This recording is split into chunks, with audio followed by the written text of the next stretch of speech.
Hi all, ಹೇಗಿದ್ದಾರೆ ಎಲ್ಲರೂ? ಚೆನ್ನಾಗಿದ್ದೀರ ಅಂತ ಭಾವಿಸ್ತಾ ಈ ವಿಡಿಯೋವನ್ನು ಸ್ಟಾರ್ಟ್ ಮಾಡ್ತಾ ಇದ್ದೇನೆ. ನಾವು ಕೂಡ ಎಲ್ಲರೂ ಚೆನ್ನಾಗಿದ್ದೇವೆ. ನಾನು ಇವತ್ತು ಬ್ಲಾಗನ್ನು ಬೆಳಿಗ್ಗೆಯಿಂದಲೇ ಸ್ಟಾರ್ಟ್ ಮಾಡ್ತಾ ಇದ್ದೇನೆ. ಇವತ್ತು ಬೆಳಿಗ್ಗೆಗೆ ನಾನು ದೋಸೆ ನಿನ್ನೆ ರಾತ್ರಿ ಕಾಣಿದ್ದು ಇಟ್ಟಿದ್ದೆ. ಇವತ್ತು ದೋಸೆ ಮಾಡ್ತಾ ಇದ್ದೇನೆ. ಇವತ್ತು ಮಕ್ಕಳಿಗೆ ಆ್ಯಕ್ಚುಲಿ ಸ್ಕೂಲ್ ಇತ್ತು, ಯಾಕೆಂದರೆ ಅವರಿಗೆ ಪೋರ್ಷನ್ಸ್ ಎಲ್ಲ ಕಂಪ್ಲೀಟ್ ಆಗಿಲ್ಲ. 2 ವೀಕ್ ಬಿಟ್ಟು ಅವ್ರಿಗೆ ಎಕ್ಸಾಮ್ಸ್ ಉಂಟು.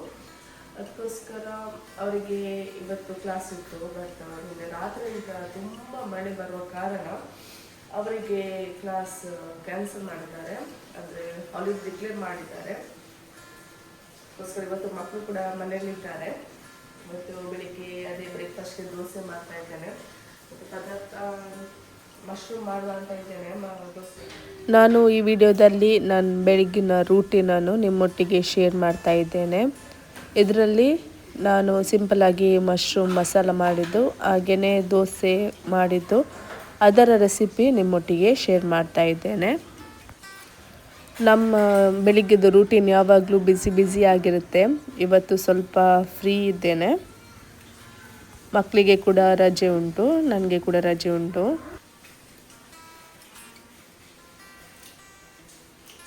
ಇದು ನಾನು ನಿನ್ನೆ ರಾತ್ರಿ ತೊಳೆದಿಟ್ಟಿದ್ದೆ. ಈಗ ಮಳೆಗಾಲ ಅಲ್ವಾ, ಅಷ್ಟು ಒಣಗುದಿಲ್ಲ. ಅದಕ್ಕೋಸ್ಕರ ಟವಲಲ್ಲೇ ನಾನು ಒರೆಸಿ, ಇದು ನನಗೆ ಅಂದರೆ ಈರುಳ್ಳಿ, ಬೆಳ್ಳುಳ್ಳಿ ಮತ್ತು ಪೊಟ್ಯಾಟೊ ಎಲ್ಲ ಇಡುವ ಸ್ಟ್ಯಾಂಡ್. ಅದಕ್ಕೋಸ್ಕರ ಈಗ ಒರೆಸಿ ಇಲ್ಲಿ ಇಡ್ತಾ ಇದ್ದೇನೆ.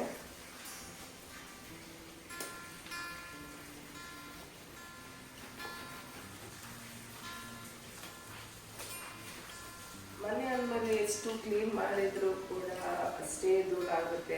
ಅಷ್ಟು ಜನ ಇದ್ರೂ ಕೂಡ ಇದೆಲ್ಲ ಕೆಲಸ ಒಂದು ಸ್ಪೆಷಲಿ ಇದು ಈರುಳ್ಳಿ ಎಲ್ಲ ಮೊಟ್ಟೆ ಸ್ಟ್ಯಾಂಡ್ ಎಲ್ಲ ವಾರಕ್ಕೆ ಒಂದ್ಸಲ ಆದರೂ ಕ್ಲೀನ್ ಮಾಡಬೇಕಾಗುತ್ತೆ. ಅದರಲ್ಲಿ ಇರುವ ಡಸ್ಟ್ ಅದೆಲ್ಲ ಇದರಲ್ಲಿ ತಾಗ್ತದಲ್ವಾ, ಹಾಗೆ ತುಂಬ ಅಂದರೆ ಕ್ಲೀನ್ ಮಾಡ್ತಾ ಇರಬೇಕಾಗುತ್ತೆ. ಎಷ್ಟು ಕ್ಲೀನ್ ಮಾಡಿದ್ರು ಅಷ್ಟು ಡಸ್ಟ್ ಬರುತ್ತೆ. ಕೆಲವರು ಹೇಳೋದು ಎಷ್ಟು ಕ್ಲೀನ್ ಮಾಡಿದ್ರು ಕೂಡ ಡಸ್ಟ್ ಬರುತ್ತೆ. ಹೌದು, ಮನೆ ಅಂದಮೇಲೆ ಡಸ್ಟ್ ಇರ್ತದೆ ಅಲ್ವಾ. ಅದಕ್ಕೋಸ್ಕರ ನಾವು ಇದೆಲ್ಲ ಕ್ಲೀನಿಂಗ್ ಮಾಡ್ತಾನೆ ಇರಬೇಕು. ಸ್ಪೆಷಲಿ ಮಳೆಗಾಲದಲ್ಲಿ ಉಂಟಲ್ಲ, ಒಂಥರ ಫಂಗಸ್ ಬಂದಾಗೆ ಎಲ್ಲ ನೀವು ನೋಡ್ಬೋದು. ನೀವು ಈ ಥರ ಸ್ಟ್ಯಾಂಡಲ್ಲಿ ಇರ್ಬೋದು, ಮತ್ತು ಎಲ್ಲ ಒಂದು ಇಟ್ಟ ಪಾತ್ರೆಯಲ್ಲಿ ಅದೆಲ್ಲ ಜಾಸ್ತಿ ಮಾಯ್ಸ್ಟ್ ಬಂದುಂಟಲ್ಲ, ಒಂದು ಟೈಪ್ ಫಂಗಸ್ ಟೈಪ್ ಆಗೋದು. ಮತ್ತು ಧೂಳಂತಲ್ಲ, ಒಂದು ವೆಟ್ ಒಂಥರ ಮಾಯ್ಸ್ಟ್ ಅಂತ ಹೇಳ್ತಾರಲ್ಲ, ಆ ಥರ. ಹಾಗೆಯೇ ಬಿಟ್ಟರೆ ಅದು ವಸ್ತು ಕೂಡ ಹಾಳಾಗುತ್ತೆ. ಹಾಗೆಯೇ ತುಂಬ ಸ್ಮೆಲ್ ಕೂಡ ಬರುತ್ತೆ ಅದರಲ್ಲಿ.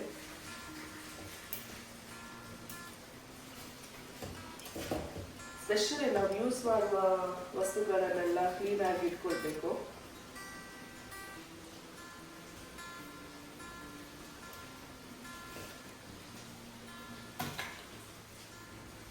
ಇದೆಲ್ಲ ಟೈಮ್ ಕನ್ಸ್ಯೂಮಿಂಗ್ ಹೌದು, ಬಟ್ ಇದೆಲ್ಲ ರಾತ್ರಿ ಮಾಡಿಕೊಂಡಿದ್ರೆ ಬೆಳಿಗ್ಗೆ ಹೊತ್ತು ಅಷ್ಟೊಂದು ಕಷ್ಟ ಆಗೋದಿಲ್ಲ.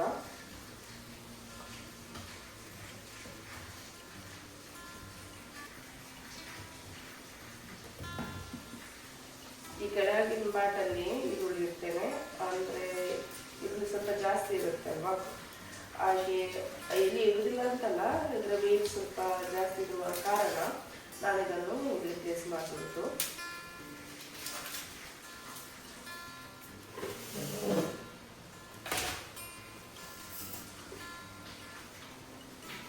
ಇವತ್ತು ಲಂಚ್ ಬಾಕ್ಸ್ ಎಲ್ಲ ಪ್ರಿಪೇರ್ ಮಾಡಲಿಕ್ಕೆ ಇಲ್ಲ, ಮಕ್ಕಳು ಕೂಡ ಇದ್ದಿಲ್ಲ. ಅದಕ್ಕೋಸ್ಕರ ಈ ಕೆಲಸ ಮಾಡ್ತಾ ಇದ್ದೇನೆ. ಅವರೇನುಕ್ಕಿಂತ ಮುಂಚೆ ಬ್ರೇಕ್ಫಾಸ್ಟ್ ಮತ್ತು ಅದೇ ದೋಸೆಗೆ ಪದಾರ್ಥ ರೆಡಿ ಆಗಬೇಕು. ಸ್ವಲ್ಪ ಕ್ಲೀನಿಂಗ್ ಮಾಡಿ ಮತ್ತು ಬ್ರೇಕ್ಫಾಸ್ಟ್ ರೆಡಿ ಮಾಡುವ ಅಂತ. ನನಗೆ ಕನ್ನಡ ಮಾತಾಡಲಿಕ್ಕೆ ಸ್ವಲ್ಪ ಕಷ್ಟ ಆಗುತ್ತೆ, ಅಂದರೆ ಕತ್ತಿ ಕತ್ತಿ ಮಾತಾಡ್ತೇನೆ. ನನಗೆ ಅಂದರೆ ನಾವು ಮನೇಲಿ ಮಾತಾಡೋದು ಕೊಂಕಣಿ, ಹಾಗೆಯೇ ಕನ್ನಡ ಅದೇ ಸ್ವಲ್ಪ ಕಷ್ಟ ಆಗುತ್ತೆ. ಕೆಲವು ವರ್ಡ್ಸ್ ಎಲ್ಲ ನಮಗೆ ಎಂತ ಹೇಳುವುದಂತಲೇ ಬರೋದಿಲ್ಲ. ಟ್ರೈ ಮಾಡ್ತಾ ಇದ್ದಾನೆ ಎಲ್ಲ ಮಿಕ್ಸ್ ಮಾಡಿ. ಸ್ವಲ್ಪ ತುಳು ಕೂಡ ಕೆಲವರು ನನ್ನ ಮುಂಚೆ ವ್ಲಾಗ್ಸ್ ಎಲ್ಲ ನೋಡಿದರೆ ಗೊತ್ತಾಗ್ಬೋದು, ಅದರಲ್ಲಿ ಕೆಲವು ತುಳು ವರ್ಡ್ಸ್ ಉಂಟು, ಹಾಗೆಯೇ ಕೊಂಕಣಿ ಎಲ್ಲ ಮಿಕ್ಸ್ ಮಾಡಿ ಮಾತಾಡ್ತೀನಿ. ಈ ಥರದ್ದು ವೆಜಿಟೇಬಲ್ ವೇಸ್ಟ್ ಎಲ್ಲ ಗಿಡಕ್ಕೆಲ್ಲ ಹಾಕಿದರೆ ತುಂಬ ಒಳ್ಳೆಯದು. ನಾನು ಇದು ಈರುಳ್ಳಿದು, ಬೆಳ್ಳುಳ್ಳಿ, ಹಾಗೆಯೇ ಕೆಲವು ವೆಜಿಟೇಬಲ್ ವೇಸ್ಟ್ ಎಲ್ಲ ಇರ್ತದಲ್ಲ ಅದೆಲ್ಲ ಗಿಡಗಳಿಗೆ ಹಾಕೋದು. ಬಟ್ ಈ ಮಳೆಗಾಲದಲ್ಲಿ ಇದೆಲ್ಲ ಹಾಕಿದರೆ ಅದು ಕೊಳೆತು ಹೋಗ್ತದೆ, ಹಾಗೆ ಗಿಡಗಳೆಲ್ಲ ಕೆಲವು ಗಿಡಗಳೆಲ್ಲ ಕೊಳ್ತು ಹೋಗ್ತದೆ. ಅದಕ್ಕೋಸ್ಕರ ಮಳೆಗಾಲದಲ್ಲಿ ಸ್ವಲ್ಪ ಅವಾಯ್ಡ್ ಮಾಡ್ತೇನೆ. ಮಳೆಗಾಲದಲ್ಲಿ ಸ್ವಲ್ಪ ಅವಾಯ್ಡ್ ಮಾಡಿದರೆ ಒಳ್ಳೇದಂತ ನನಗೆ ಅನಿಸುತ್ತೆ. ಹಾಗಾದರೆ ನಾನು ಕೂಡ ಇದೆಲ್ಲ ವೇಸ್ಟ್ ಹಾಕಿ ಗಿಡನೇ ಕೊಳ್ತೋದದು ಉಂಟು. ಹಾಗೆ ಇವಾಗ ಅಂದರೆ ಮನೆ ಹತ್ರ ಕಸದವರು ಬರುವಾಗ ಜಾಸ್ತಿ ಕಸವನ್ನು ಅವರಿಗೆ ಕೊಡೋದು ಈ ಮಳೆಗಾಲದಲ್ಲಿ, ಇಲ್ಲಾಂದರೆ ನಾನು ಗಿಡಗಳಿಗೆ ಹಾಕ್ತೇನೆ. ನಾನು ನಿನ್ನೆ ಮಾರ್ಕೆಟಿಂದ ಬರುವಾಗ ಮಶ್ರೂಮ್ ತಂದಿದ್ದೆ. ಇವತ್ತು ಮಶ್ರೂಮ್ ಮಸಾಲ ಮಾಡ್ತಾ ಇದ್ದೇನೆ. ದೋಸೆಗೆ ಒಳ್ಳೆಯದಾಗುತ್ತೆ ಮಶ್ರೂಮ್ ಮಸಾಲ.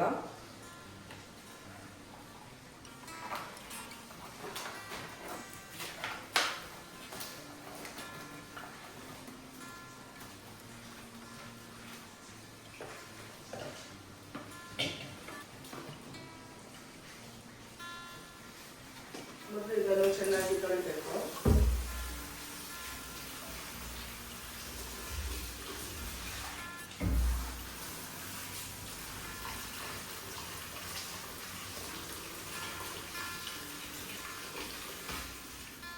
ಇವಾಗ ಮಶ್ರೂಮ್ ವಾಶ್ ಮಾಡಿದ್ದೇನೆ, ಕಟ್ ಮಾಡಿ ಮ್ಯಾರಿನೇಷನ್ ಮಾಡಿರುವ. ನಿಮಗೆ ಇಲ್ಲಿ ಬೇಕಾಗಿರುವ ಮಸಾಲವನ್ನು ನಿಮ್ಮ ಇಷ್ಟ ಪ್ರಕಾರ ಮ್ಯಾರಿನೇಟ್ ಮಾಡಬಹುದು. ನಾನಿಲ್ಲಿ ಸ್ವಲ್ಪ ಕರ್ಡ್ ಮತ್ತು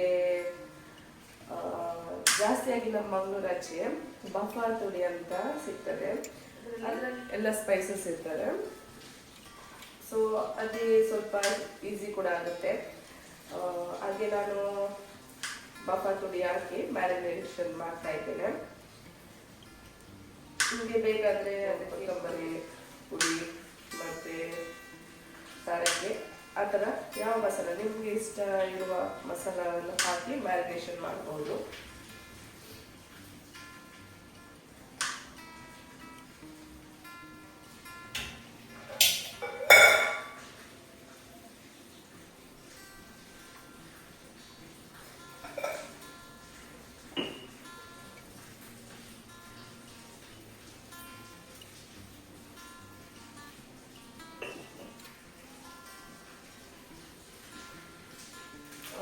ಈ ಥರದ್ದು ಬಫರ್ ಸವಿತಾ ಅಂತ ಒಂದು ಸಿಗ್ತದೆ, ಹಾಗೆಯೇ ಬೇರೆ ಬೇರೆ ಬ್ರ್ಯಾಂಡ್ ಇದು ಉಂಟು. ನಾನು ಸವಿತಾ ಬಫರ್, ಹಾಗೆಯೇ ಕೊಂಕನ್ ಬೇಕರಿ ಅನ್ನೋದು ಸಿಗ್ತದೆ, ಅದೆರಡು ಯೂಸ್ ಮಾಡ್ತಾ ಇದ್ದೇನೆ. ಇದರಲ್ಲಿ ಕೊತ್ತಂಬರಿ, ಮೆಣಸು, ಚಕ್ಕೆ, ಲವಂಗ, ಜೀರಿಗೆ, ಹೂ ಮತ್ತು ಹಳದಿ, ಕರಿಮೆಣಸು ಇದೆಲ್ಲ ಹಾಕಿ ಇದು ಪೌಡರ್ ಮಾಡ್ತಾರೆ. ಸೊ ಎಕ್ಸ್ಟ್ರಾ ಮಸಾಲಾಸ್ ಹಾಕಬೇಕಂತ ಇಲ್ಲ.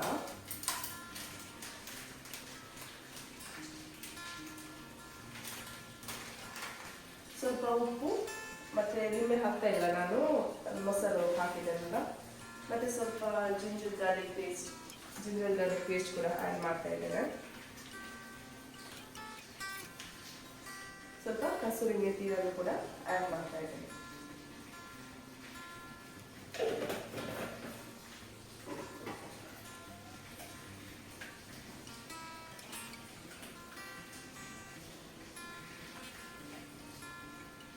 ಉಪ್ಪು ಸ್ವಲ್ಪ ಹೆಚ್ಚು ಕಡಿಮೆ ಇದ್ದರೆ ಮತ್ತೆ ಮಸಾಲ ಎಲ್ಲ ರೆಡಿ ಆದಮೇಲೆ, ಅಂದರೆ ನಮಗೆ ಇವಾಗ ಅದನ್ನು ಟೊಮೆಟೊ, ಈರುಳ್ಳಿ ಅದೆಲ್ಲ ಹಾಕಿ ಮಸಾಲ ಮಾಡಿಕೊಟ್ಟಲ್ಲ ಆವಾಗ ಕರೆಕ್ಟ್ ಮಾಡ್ಬೋದು.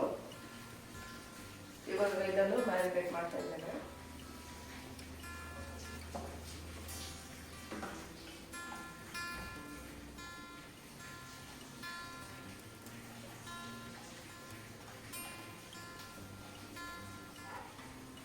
ನಾನಿಲ್ಲಿ ಮೊದಲಿಗೆ ತೆಂಗಿನೆಣ್ಣೆ ಹಾಕ್ತಾ ಇದ್ದೇನೆ.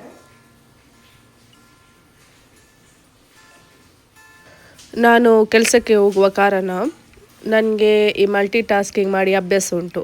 ಅಂದರೆ ಆಯಿಲ್ ಫ್ರೈ ಆಗುವ ತನಕ, ಆಯಿಲ್ ಬಿಸಿ ಆಗುವ ತನಕ ಈರುಳ್ಳಿ ಕಟ್ಟಿಂಗ್ ಮಾಡೋದು, ಈರುಳ್ಳಿ ಫ್ರೈ ಆಗೋ ತನಕ ಟೊಮೆಟೊ ಕಟ್ಟಿಂಗ್ ಮಾಡೋದು. ಹಾಗೆ ನಾನು ಫಸ್ಟೇ ಕಟ್ ಮಾಡಿ ಇಡೋದು ಭಾರಿ ಕಡಿಮೆ. ಅಷ್ಟೊಂದು ಪುರ್ಸೊತ್ತಲ್ಲಿ ಇದ್ದರೆ ಮಾತ್ರ ಹಾಗೆ ಮಾಡೋದು. ಇಲ್ಲಾಂದರೆ ಬೆಳಿಗ್ಗೆ ಕೆಲಸಕ್ಕೆ ಹೋಗಲಿಕ್ಕೆ ಲೇಟ್ ಆಗ್ತದೆ, ಟಿಫಿನ್ ಆಗಬೇಕು, ಬ್ರೇಕ್ಫಾಸ್ಟ್ ಆಗಬೇಕು. ಅದಕ್ಕೋಸ್ಕರ ಈ ರೀತಿಯಾಗಿ ನಾನು ಟೈಮ್ ಮ್ಯಾನೇಜ್ ಮಾಡೋದು.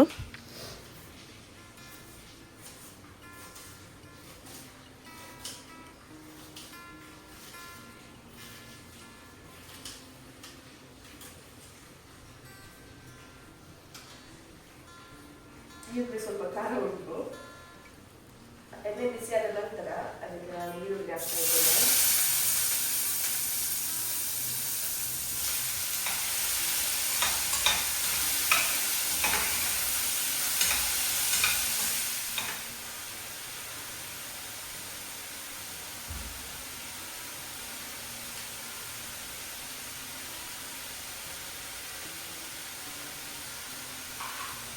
ಇವಾಗ ಈರುಳ್ಳಿ ಚೆನ್ನಾಗಿ ಫ್ರೈ ಆಗಿದೆ. ಇವಾಗ ನಾನು ಇದಕ್ಕೆ ಟೊಮೆಟೊ ಸೇರಿಸ್ತಾ ಇದ್ದೇನೆ.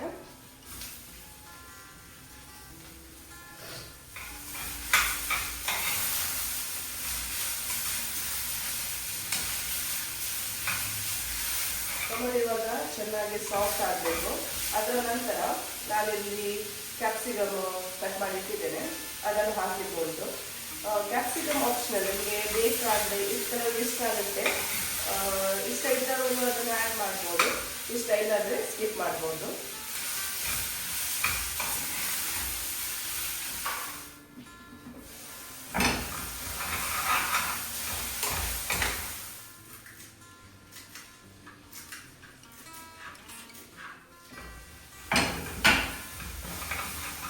ಇವಾಗ ಟೊಮೆಟೊ ಸಾಫ್ಟ್ ಆಗಿದೆ.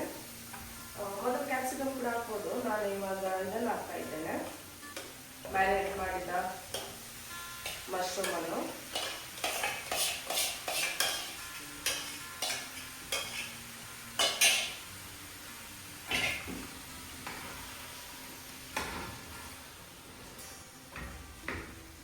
ಇವಾಗ ಅದನ್ನು ಚೆನ್ನಾಗಿ ಮಿಕ್ಸ್ ಮಾಡಿ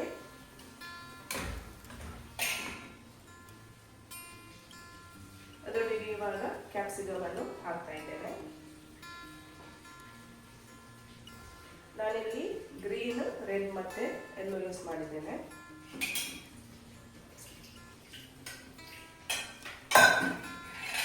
ಸ್ವಲ್ಪ ಅಂದರೆ ಇದರಲ್ಲಿದ್ದ ಮಸಾಲ ಅದು ಇಟ್ಕೊಂಡಿರುತ್ತಲ್ಲ, ಅದನ್ನು ಇದಕ್ಕೆ ಸೇರಿಸಲಿಕ್ಕೆ ಸ್ವಲ್ಪ ನೀರು ಹಾಕಿದ್ರೆ ಸಾಕು. ನೋಡಿಕೊಂಡು ಸ್ವಲ್ಪ ಉಪ್ಪು ಹಾಕಿ ಇವಾಗ ಅದನ್ನು ಬಾಯ್ಲ್ ಮಾಡಲಿಕ್ಕೆ ಇಡ್ತಾ ಇದ್ದೇನೆ. ಅದಾಗಿ ಮತ್ತೆ ಮೇಲ್ಗಡೆ ಸ್ವಲ್ಪ ಕೊತ್ತಂಬರಿ ಸೊಪ್ಪು ಮತ್ತು ಸ್ಪ್ರಿಂಗ್ ಆನಿಯನ್ಸ್ ಹಾಕ್ತೇನೆ.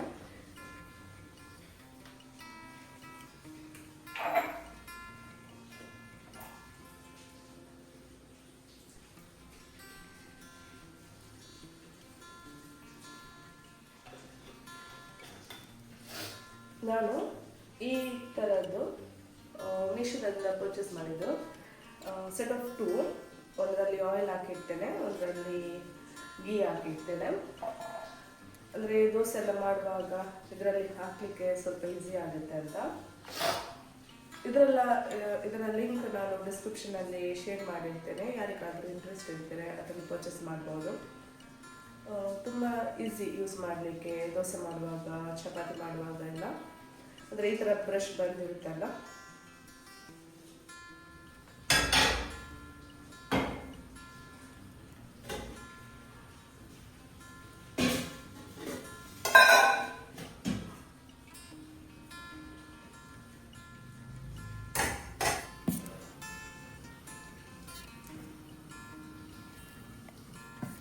ಹಿಟ್ಟು ಚೆನ್ನಾಗಿ ಉಬ್ಬಿ ಬಂದಿದೆ. ಇದನ್ನು ನೋಡುವಾಗ ಇಡ್ಲಿ ಮಾಡುವ ಅನಿಸ್ತು.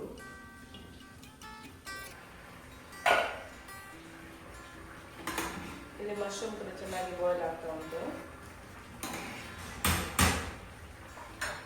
ಇದಕ್ಕೆ ಈಗ ಮೇಲಿಂದ ಕೊತ್ತಂಬರಿ ಸೊಪ್ಪು ಹಾಕ್ತಾ ಇದ್ದೇನೆ. ಹಾಗೆಯೇ spring onions. Mushroom masala ready ಆಗಿದೆ. ನಿಮಗೆ ದಪ್ಪ ಬೇಕಾದರೆ ಅದನ್ನು ಇನ್ನೂ ಕೂಡ ಬಾಯ್ಲ್ ಮಾಡಿ ಅದು ಸ್ವಲ್ಪ ದಪ್ಪ ಕನ್ಸಿಸ್ಟೆನ್ಸಿ ಬರ್ತದೆ.